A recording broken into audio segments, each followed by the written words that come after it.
Chapter 3. The man and woman sin. The serpent was the shrewdest of all the wild animals the Lord God had made. One day he asked the woman, "Did God really say you must not eat the fruit from any of the trees in the garden?" "Of course we may eat fruit from the trees in the garden," the woman replied. "It's only the fruit from the tree in the middle of the garden that we are not allowed to eat. God said you must not eat it or even touch it. If you do, you will die." "You won't die," the serpent replied to the woman.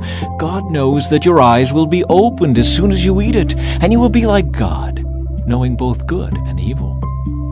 The woman was convinced. She saw that the tree was beautiful and its fruit looked delicious, and she wanted the wisdom it would give her. So she took some of the fruit and ate it. Then she gave some to her husband, who was with her, and he ate it too. At that moment their eyes were opened, and they suddenly felt shame at their nakedness, so they sewed fig leaves together to cover themselves.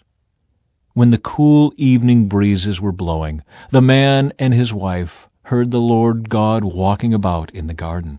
So they hid from the Lord God among the trees. Then the Lord God called to the man, "Where are you?" He replied, "I heard you walking in the garden, so I hid. I was afraid, because I was naked." "Who told you that you were naked?" the Lord God asked. "Have you eaten from the tree whose fruit I commanded you not to eat?" The man replied, "It was the woman you gave me who gave me the fruit, and I ate it." Then the Lord God asked the woman, "What have you done?" "The serpent deceived me," she replied. "That's why I ate it."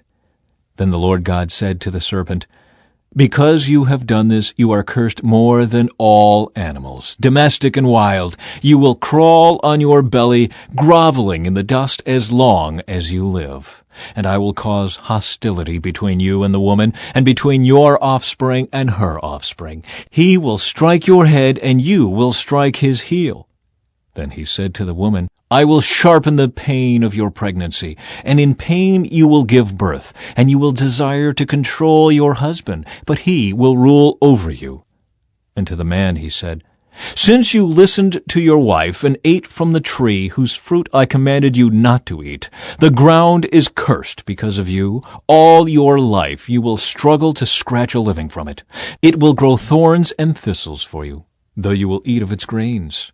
By the sweat of your brow will you have food to eat until you return to the ground from which you were made.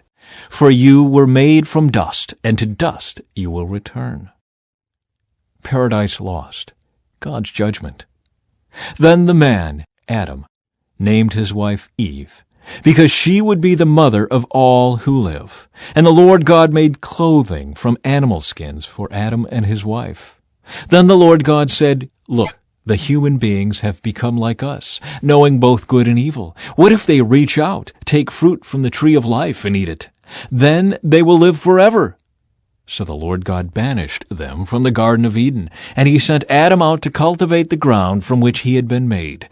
After sending them out, the Lord God stationed mighty cherubim to the east of the Garden of Eden, and he placed a flaming sword that flashed back and forth to guard the way to the tree of life.